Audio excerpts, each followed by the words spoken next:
Hi guys, this is Jack at the paranormalintelligenceagency.com.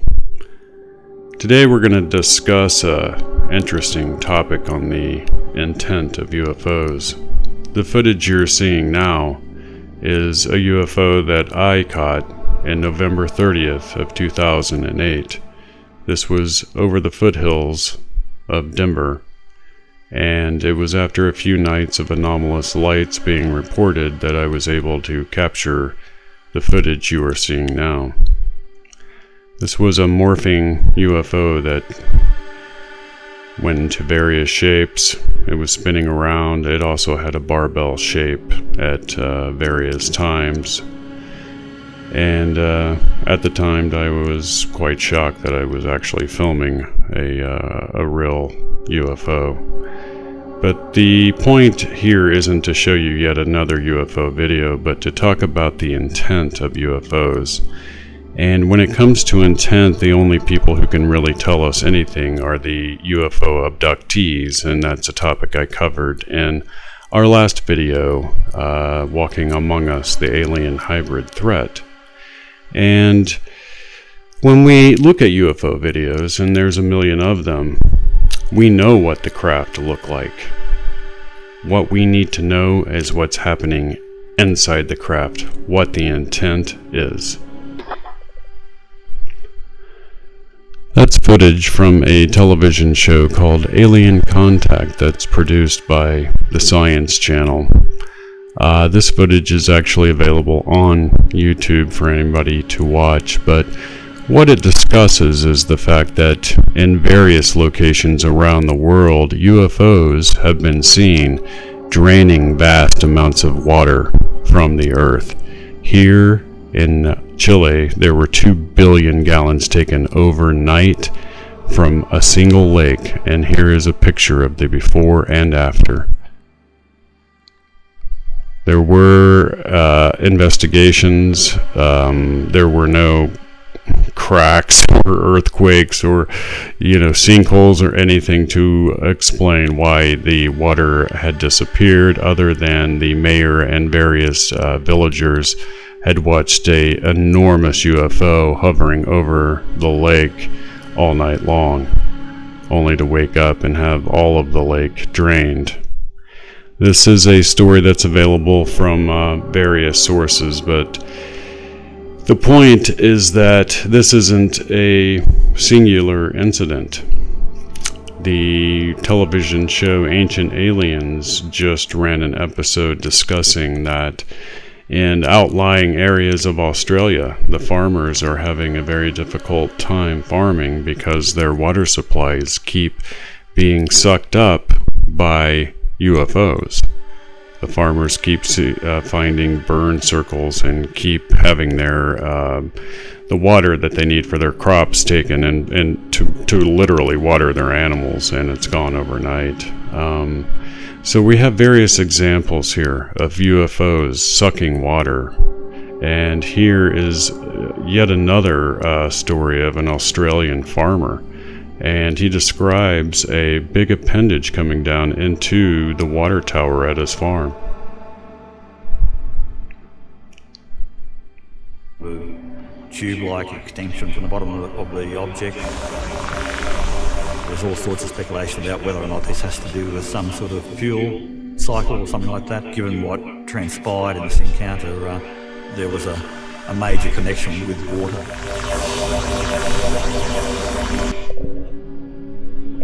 So, we have various examples of what's going on here. Many of these UFOs are sucking up vast amounts of water. Why? That's an open question, but we know that they are. And that leads us down a very, very interesting rabbit hole, if you will. Because when it comes to the intent of UFOs, we find a lot of peripheral evidence, not only behind the idea that they are here to take the water of the earth, But I think you'll find where we go with this to be quite interesting. So I'm going to start pulling up some things here. Joseph McMoneagle is widely considered to be one of the world's greatest remote viewers ever.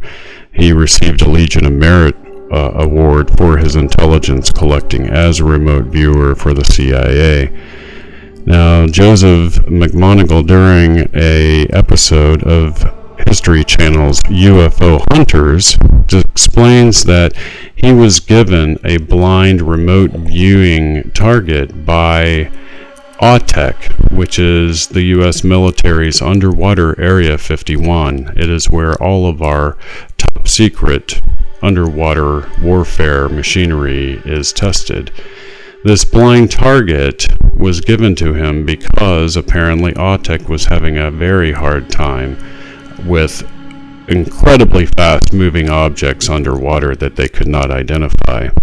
Now, when a remote viewer is given a target, he knows nothing about what that target is supposed to be, has absolutely no information, and yet during the episode of UFO Hunters, which is available online, I believe it is season 2, episode 3, and you can see McMoneagle explain what he saw. He explains that he saw a outstretched hand over a control panel, and the hand had 3 fingers and reptilian-like webbing between those fingers. So what we have here is UFO accounts from around the world of UFOs taking water. We have one of the world's greatest CIA remote viewers viewing for autec what appears to be a reptilian alien behind the control panel of an underwater submerged object. And we know from the Nimitz footage and testimony from the sailors that they witnessed UFOs, the same ones that were filmed, enter the ocean, travel at extremely high rates of speed, only to re-enter the atmosphere. This showed them that the objects could do transmedium travel. They could go from air to water and back to air at will. And that kind of ability simply isn't anything that humans could reproduce at this time. So if there are people that are still doubting the reality of UFOs, then I don't know what else to tell you other than I wish you well. And as we move on here, you're going to see that Gaia.com, a television network that I work for actually, and I film television series for them, featured David Icke's theory about famous reptilians and do they walk among us. And in the article they discuss, and if you're familiar with David Icke's work, he discusses all of the evidence for a reptilian-like alien species that is predating human beings. This is something that other UFO investigators have come across, and it's something that has been reported to us by various alien abductee encounters. So what we're seeing is a convergence of patterns, and this is something that we look for. David Icke, during his investigations, came across a man named Credo Mutwa. What you're seeing there is a reptilian statue found in an ancient Sumerian culture dig that they were doing. But he found a man named Credo Mutwa, a surviving Zulu shaman, one of the last in a long line of Zulu shaman, that basically told David Icke that when white missionaries came to Africa, the white or the Zulu shaman had to form a Freemasonic-like brotherhood in order to carry on their oral traditions because they were being demonized. And so he told David Icke that part of that oral tradition was that once in Africa, thousands of years ago, there was a race that they called the Shatari. And this race was an alien, reptilian-like race. And he said that they ruled ruthlessly. And this is coming from, an ancient culture. And Credo Mutwa had absolutely no idea what his testimony would mean to the bigger picture, given all of the other evidence that we've been exploring. So what we're going to do here is talk about what might be a very real-life example of these alien, reptilian-like humanoids that are apparently on the Earth. Up on the screen is a story about Billy Corgan, the lead singer of the Smashing Pumpkins, who appeared on an episode of the Howard Stern Show and talked about how he had an experience in the music industry actually seeing a shapeshifter, a person who shifted into something which was non-human. It's fascinating because David Icke believes that the music industry is controlled by reptilian aliens. Not long ago, I published an article having to do with the CIA's Project Mockingbird. This was and is an ongoing project of the CIA's liaison office with Hollywood. In other words, they have agents in Hollywood who help, if you will, the Hollywood executives decide on what content to use. This is very important on where we're going. The Project Mockingbird story is on our website, but you can also do your own research by looking that up on Google. It is well known and was investigated by chief editors at the Washington Post. So this is very important because when I was a child growing up, I remember a television series, and it was called V, and it showed up in 1984.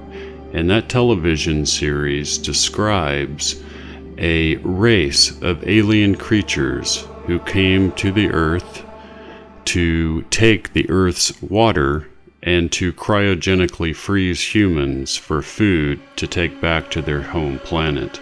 They posed as humans using high technology masking abilities, but underneath they were reptilian aliens. That's very interesting, don't you think, given Project Mockingbird and the CIA's apparent interest in controlling the ability of Hollywood to program or desensitize the public to certain ideas and themes before they become widely known as reality. V appears to be one of those efforts, and it is uncanny how accurate the television series was that long ago, and how today all of our research is starting to line up and match perfectly with the plot of a short-lived television series that, I believe, had connections to the CIA's Project Mockingbird. These are pictures from the television show showing how the aliens are exposed as being reptilian underneath their human-like facades. So that's it for today, guys. Remember, come and see me over at the paranormal-intelligence-agency.com website. I have ongoing reports over there. I will be separating the paranormal news from now on, and the paranormal news update of all of the incoming stories to the Paranormal Intelligence Agency website will be on a separate video released each week, so make sure that you hit that notification button at the bottom of your screen.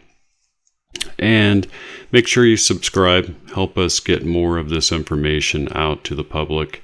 We could use your support. We started this channel literally just a couple of months ago.